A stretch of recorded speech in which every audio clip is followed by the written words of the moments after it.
Then, A, B, M, and G. E, M, B, and G. This is a song which, this will surprise you, that originally was sung, the lead was originally sung by some English kid, and I sang harmony on the record, and it was a treat to do this on the road last year. Who started it? You remember? You did? So Dave's going to play.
She's gonna sue sometime.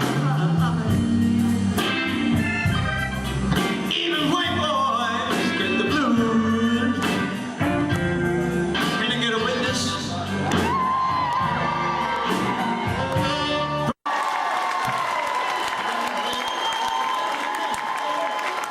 Damian Finelli.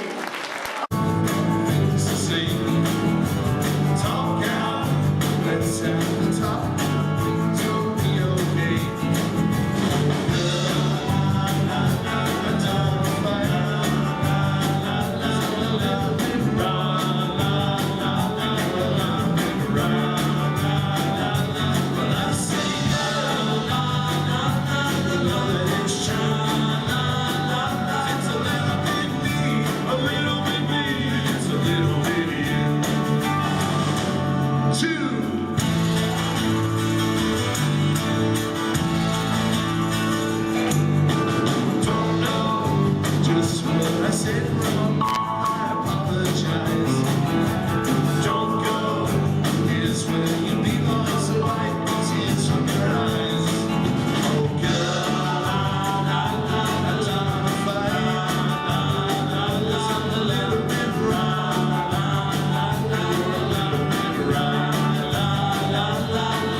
I said, David Jones, come on in.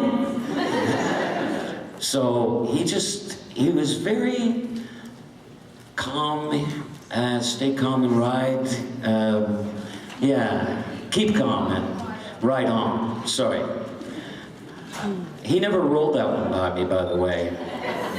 So, a couple of years passed. We had a really nice 10, 15-minute chat, and he asked me about what life was like, and I said, I think you kind of know, because it was really starting to become pretty insane for me. And Partridge Family had really become a big hit, and I started touring, and I felt sick, and it was very emotional, and it's starting to become so for me now, because like all of you who felt you knew him, you did, but to know him, I knew him as you did until the last 5 years, and I didn't know him before, but the person I got to know was loving, caring, hysterically funny, extraordinarily talented, frustrated. In that conversation I just mentioned a month before he passed, we would always share stories about like this and that from when we were in the theater, and I remember talking a lot about my dad, and he wanted us to do some theatrical things together on the stage in concert. And we had a disagreement about it because I said, although there are a number of your fans and mine would love to hear you do and me do some of our theatrical songs, or maybe one or two of them, most of the audience is here because of our television work and because of our recordings that we made as the Monkees, me as David Cassidy, and I had 2 careers, and as the Partridge Family. And I think that as much as it would be great for you and I to do it, Davey and I to do it, I think the fans would feel somehow disconnected from it. I felt in the end, very aligned with him, because we both became, at a really young age, teen idols. And because he bore the moniker, and I'm giving you the artists, actors, singers, songwriters perspective, which he and I both were, he felt like being in the Monkees never allowed people to... I just want to finish this story. I tend to go on, and I'm sure you have a schedule, but there's... Keep going, it's okay. Oh, okay. I don't know. I mean, I just showed up. I drove in and changed my shirt. Also for you, because you're the reason that we get to do what we do. Thank you.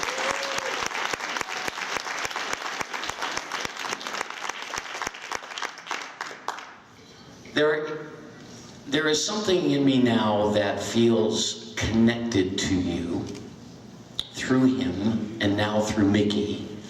And believe me, I'm really excited. Mickey and I started rehearsing and putting the show together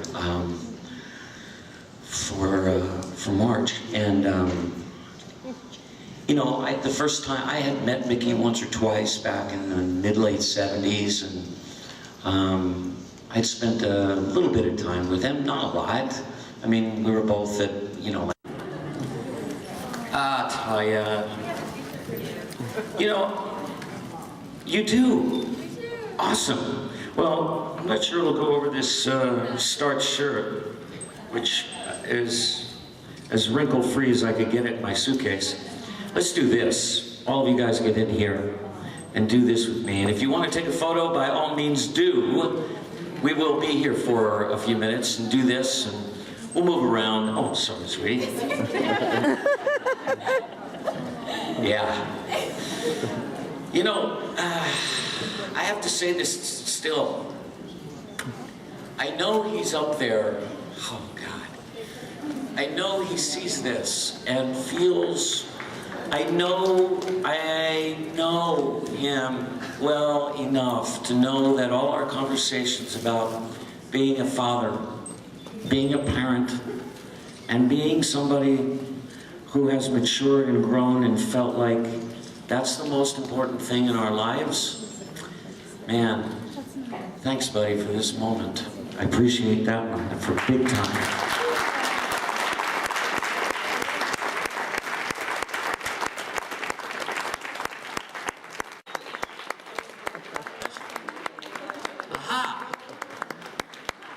Culprits have arrived.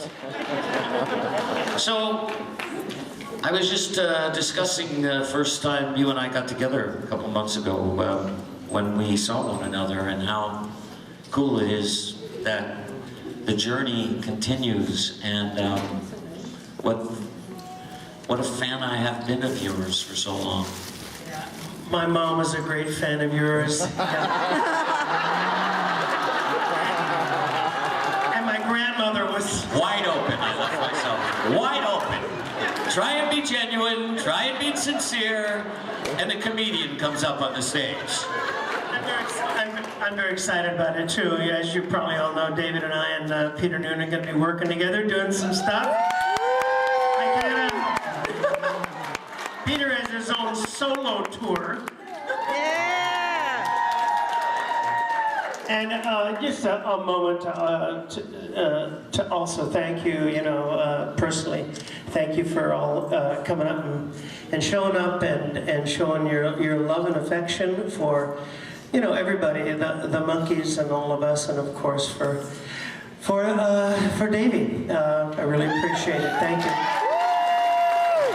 Well, I shouldn't be the master of ceremonies here, but I am. Thank you.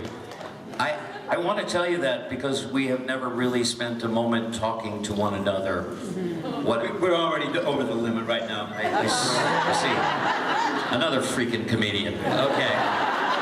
Here I am showing up as a fan, going, I just want to tell you I am a big fan of yours, and I mean it, and always have been. And thank you for giving me all of the joy and pleasure and happiness that I got from watching you guys and listening to you guys.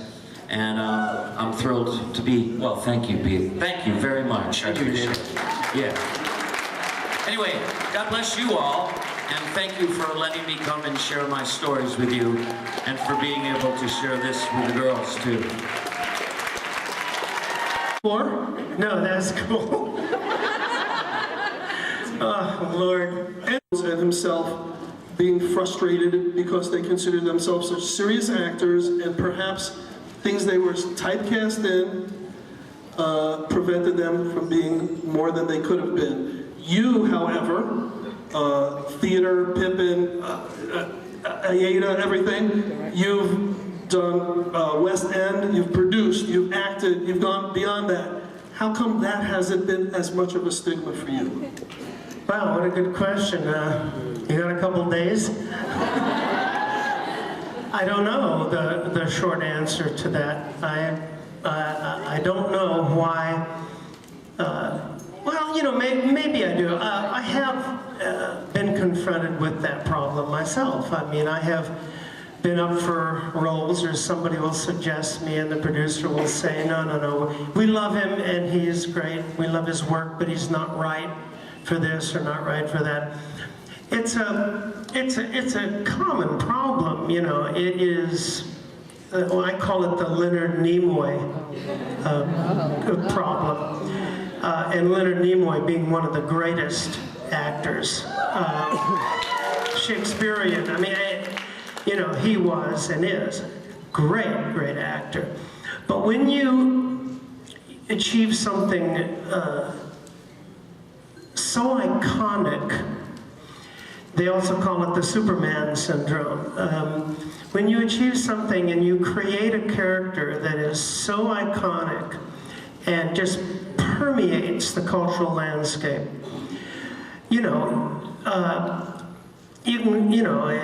it's a double-edged sword. On one hand, you're incredibly successful. On the other hand, yeah, typecast, stigma, whatever those words are that you want to use. And it can become a problem, especially if you really want to move on. Now, having said that, some people do move on, or sideways. You know, I will always be Mickey of the Monkees. Paul will always be Paul of the Beatles. And Leonard Nimoy will always be Mr. Spock. But you can sort of nudge it sideways. It's really tough to stop that inertia, you know, completely. And people do try.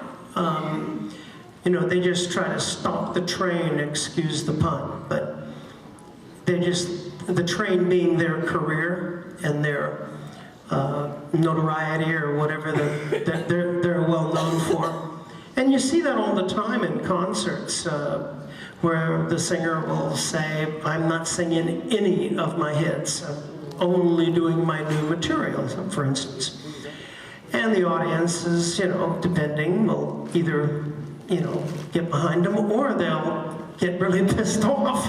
And I remember once in the 70s when I was in England and I was producing and directing and writing, and I wasn't singing, acting, no performing, nothing. And the Everly Brothers had got back together for a reunion after 20 years or something. And they were at Albert Hall, and I was a huge Everly Brother fan. And I got front row tickets, and I got there, and we got there to the show. And I remember thinking, I hope they do, you know, their hits, because you don't know, you never know. I hope they do Kathy's Clown. I hope they do, you know, all these songs that I remembered so clearly. And I got there, and sure enough, they sounded exactly like they did, and they were singing Kathy, and I'm standing up crying, don't want your love anymore, it's Kathy's. And I remember thinking at the time, and there was no plans to go back and do any monkey stuff or any show business stuff, performing. But I do remember thinking, if I ever do, if I'm ever asked to go back and sing some of those songs, I'm going to do it just as they remember it, because ultimately, and this last show we did was a good example of that. The little subliminal theme, to some degree, was these songs don't belong to us anymore. They belong to you. And that is what Mike Nesmith's song, Tapioca Tundra, means. That's what it was about. It cannot be a part of me because now it's part of you. And he wrote that in the 60s. He's smart. He's a real... It took me another 30 years to figure it out. But and it's true. And if you get that, then you can satisfy the audience and you can move on. I have albums out, I've done other things, I can sing a different song, but you do have to know where the meat and potatoes is of it, you know? They have a lot of questions for you, but I want to do a follow-up because you mentioned Leonard Nimoy. I don't think there's a person in this room. We've not been nominated. Well, I think everybody probably knows why, because basically of one particular one of the original founders of the Rock and Roll Hall of Fame. And no, it doesn't have to. You know, actors playing actors. The closest thing to what the Monkees was now is Glee, which is a show about a glee club in an imaginary school. And we lived in an imaginary beach house. But like Glee, we could all do it. We could sing and dance and play, and they can. They go on the road and they tour. But, you know, are they a real Glee club or not? I mean, it gets to be fantasy and reality. No, the reason is because the Monkees came out of a very different place in that zeitgeist back then. And there are some, and there were some, and still are, who just didn't get it. They didn't get the fantasy. You know, the closest movie that's ever been made is Galaxy Quest. You've seen Galaxy Quest? Well, when I saw that movie, I was like, oh my God, that's the Monkees. You know, the cast of a TV show, and then the aliens say, we want you to come and save our universe. And our fans said, we want you to come and play and sing and save our universe. And we did. You know, the thing about the Rock and Roll Hall of Fame, it's a wonderful organization, and I've done actually quite a bit of work, charity work for the foundation. It's a wonderful organization, but it's a private organization. It is like a golf club or something. These three gentlemen originally said, we want to start a private club. We're going to call it the Rock and Roll Hall of Fame, and we're going to let in who we want. And like a golf club, they have every right to do that. You know, it's not a democratic popular vote or record sales or every person in the record and music industry voting. No, it's a private club. And they have the right to let in who they want or not. And whether it be the Monkees or yourself as a solo artist, you should be in it. This is the greatest rock and roll pop voice.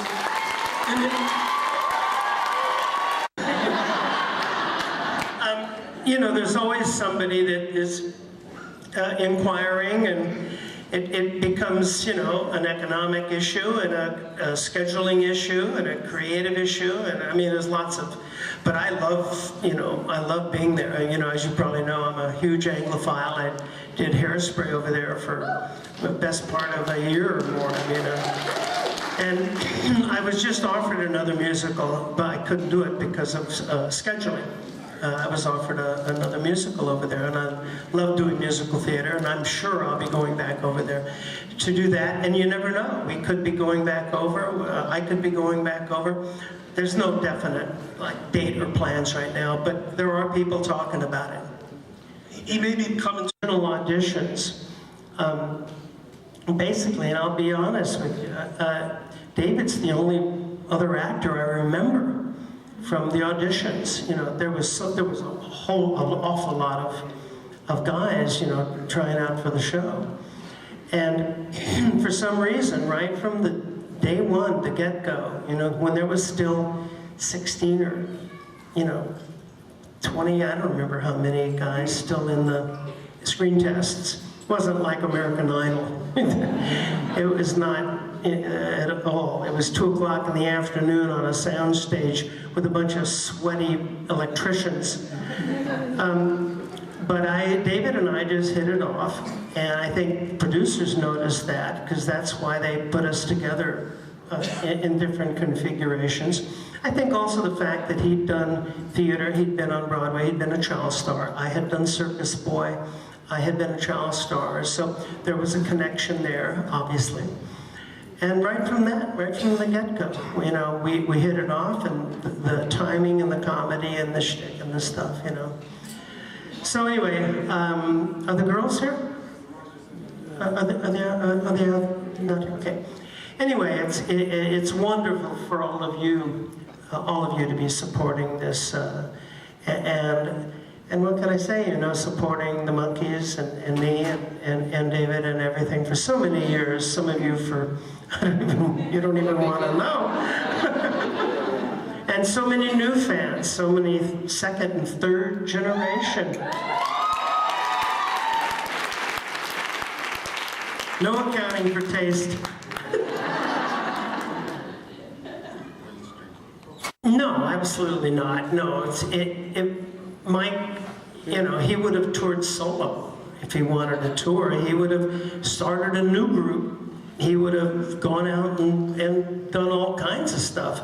He just wasn't into it. He told me at that show with the Watkins family, you know, he said, I think I may go out and sing. I think people like my songs. And I'm like, no shit.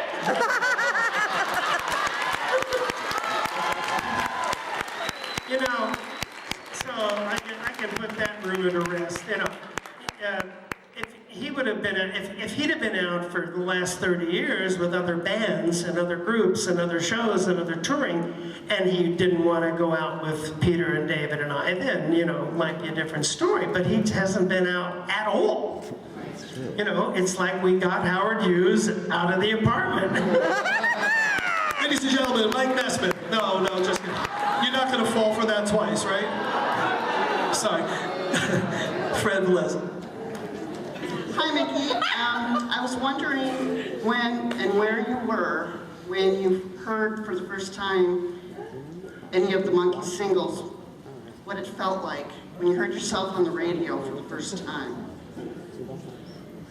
Oh, I do remember, and ironically, or not, it was with Davey.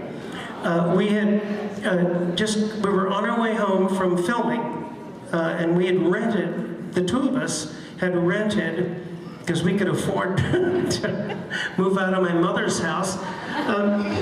We rented this place in Beverly Hills, up in the hills of, near Beverly Hills, and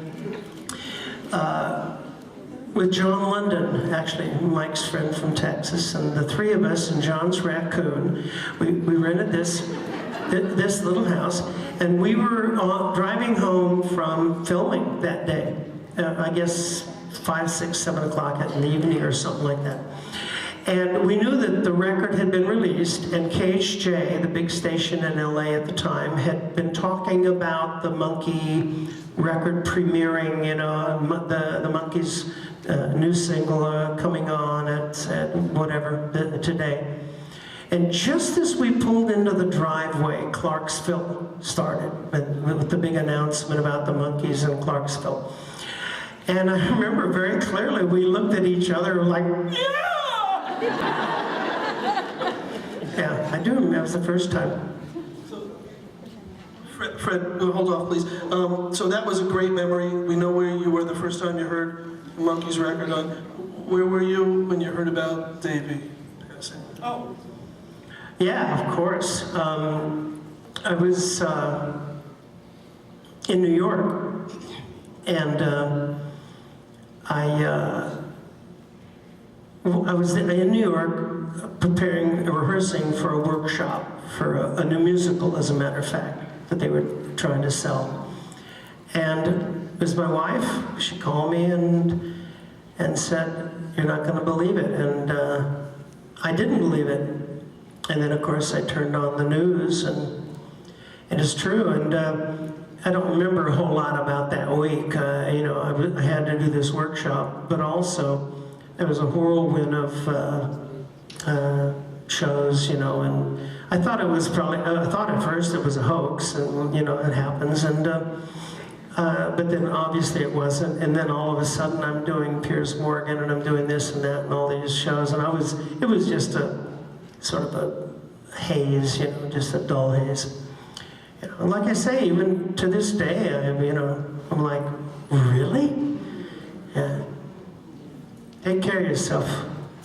I think some gals over here want to come up and say hello.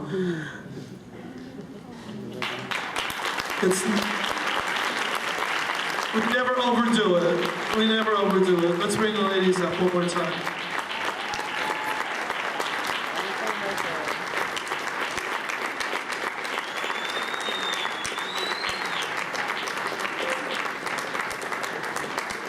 I wrote something in the program book that I always envisioned you and David being 80 or 90 years old and coming out on the stage and singing "You and I" together to each other. Because I always saw that as a love story, not to a girl, but to each other. And we always thought the children and the grandchildren would be playing with you on stage. And that was always, you know, my vision. And, you know, well, just wanted to share that.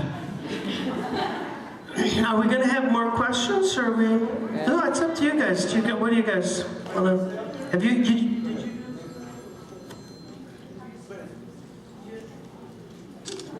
Wow, that is a good question. I don't think I can. I think it's hard for me to choose just one. But I'll tell you what I'm listening to a lot at the moment, and that's Bob Marley. And I think I watched a fantastic documentary. I don't know whether any of you have seen it, about his life and career. And since I watched that, it really stuck with me, and I just can't listen to enough of his songs at the moment. So that's what I'm listening to at the moment. And obviously, the Monkees, and the incredible, really just the incredible songwriters, and just, I don't know, there's just such a magic. I think I've always found it hard to find anything that compares to their music for me.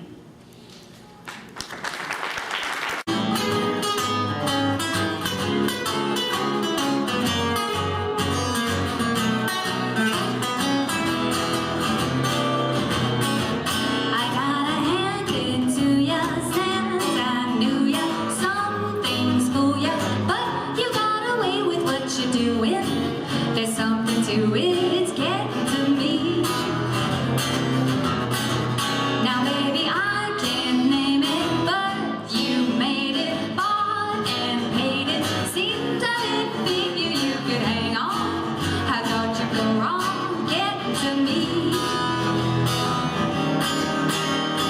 Like a derby queen, I'll make the scene. I'm not too green to know a good thing when I see it. Win, place, and show, betting on the dark horse. Who could have known? Nobody else can quite do day or night, do all that you do. Setting out the pace, but can you keep up? It takes more than luck, getting to me.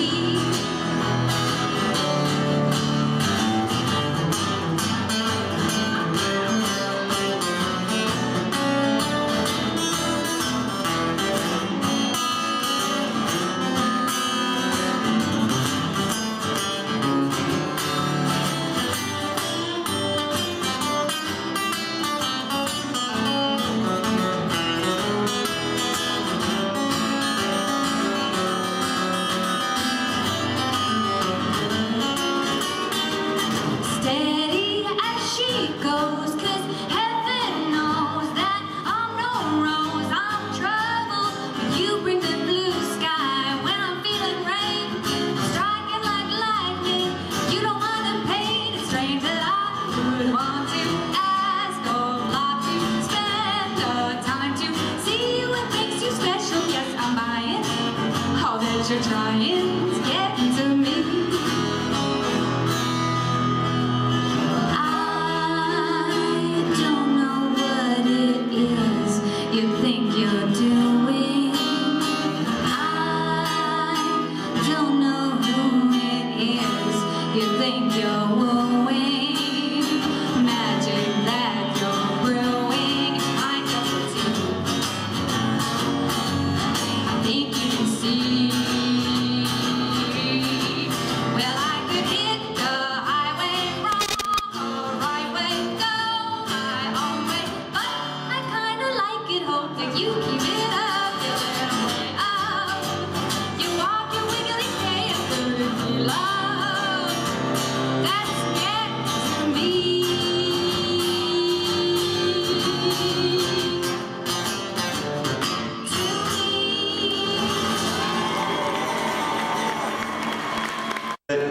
We did some covers last night. Did anybody see us last night? Thank you. And it will be on the new record. It's a great version. I really like it. So here we go. 1, 2, 3.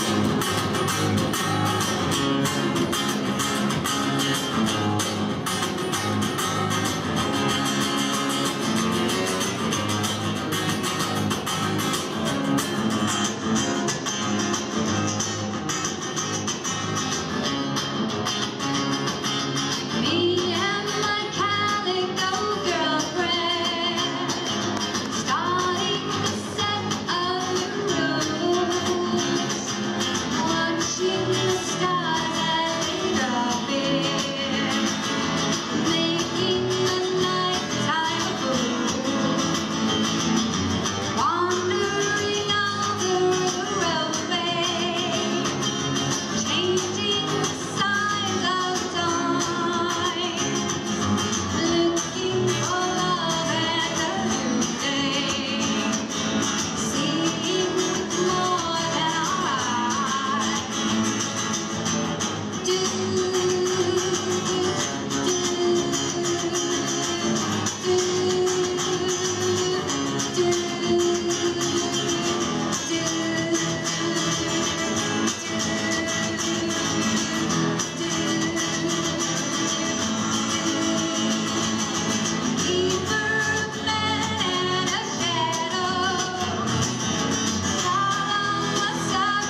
guys. Things like that, okay.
Sweet a kiss could know how sweet a kiss can be.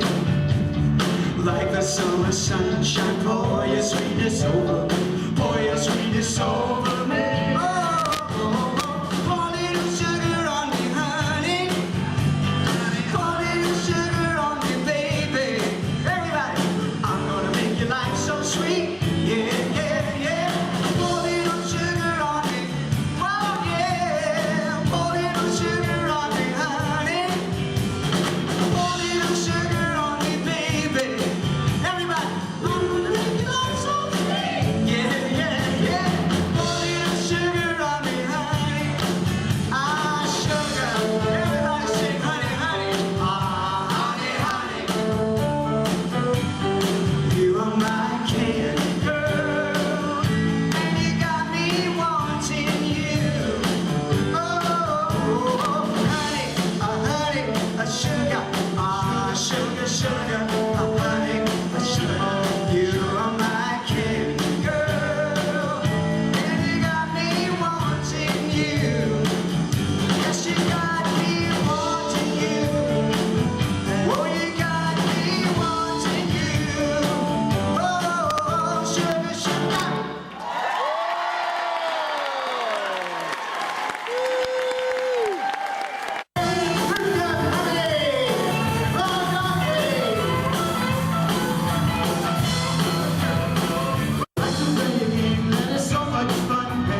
at one point I let loose with something and they said, call that reporter up and beg them not to print what you said.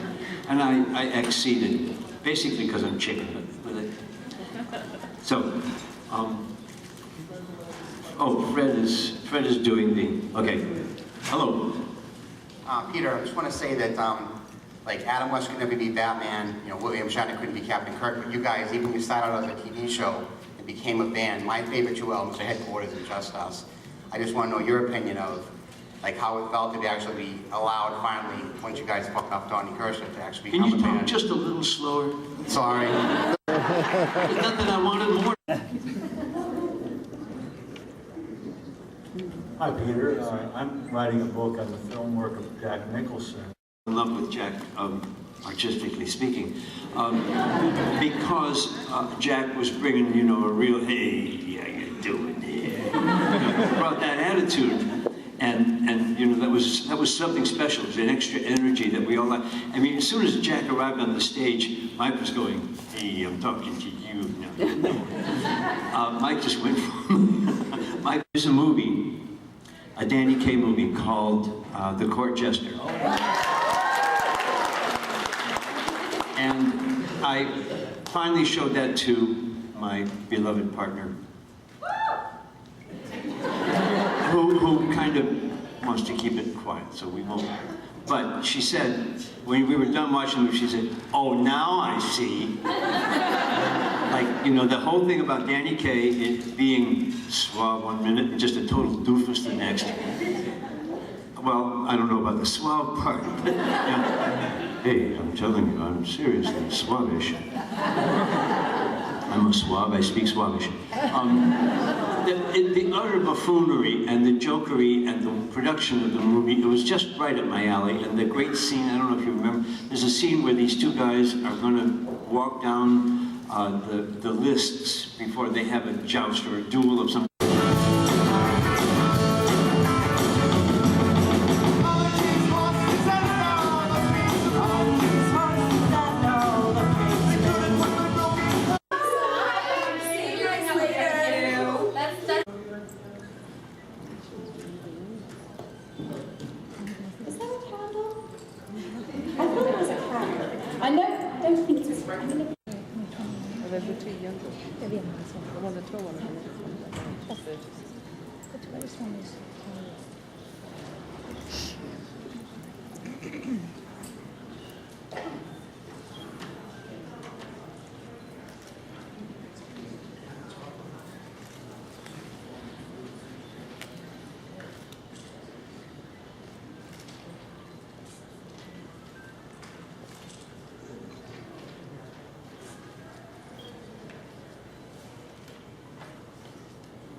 I think that was a minute, I'm not sure. It's about counting, so... story with you all, and now I'm wishing that I was better prepared for it.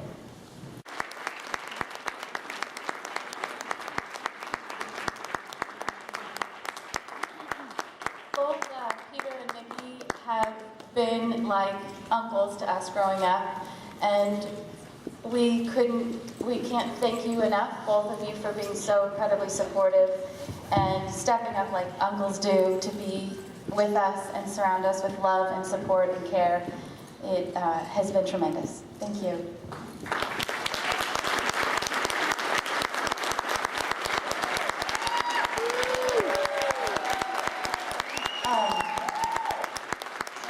I'd just like to thank everybody for being here for what I see is going to be a tremendous celebration. To Dad, to the Monkees, let the games begin.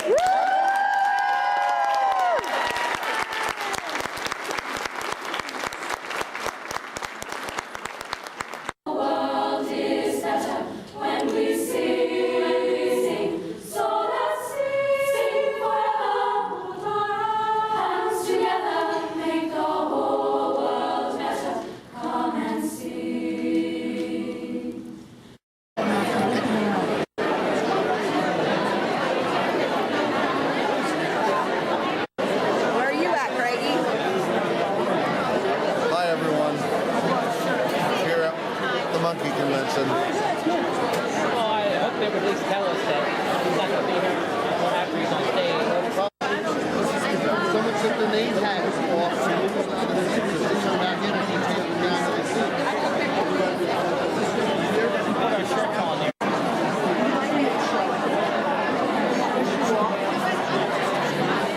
Why is that not coming in focus? Oh, that. Bobby became paraplegic, another fun little element to add to our show. When we filmed it, and we were supposed to be watching the race, and they told me that you were doing the race, and I had no idea what was coming. And so when it crashed, they got the real reaction of what happened, and I didn't smile. Somebody else? Yeah, we got one.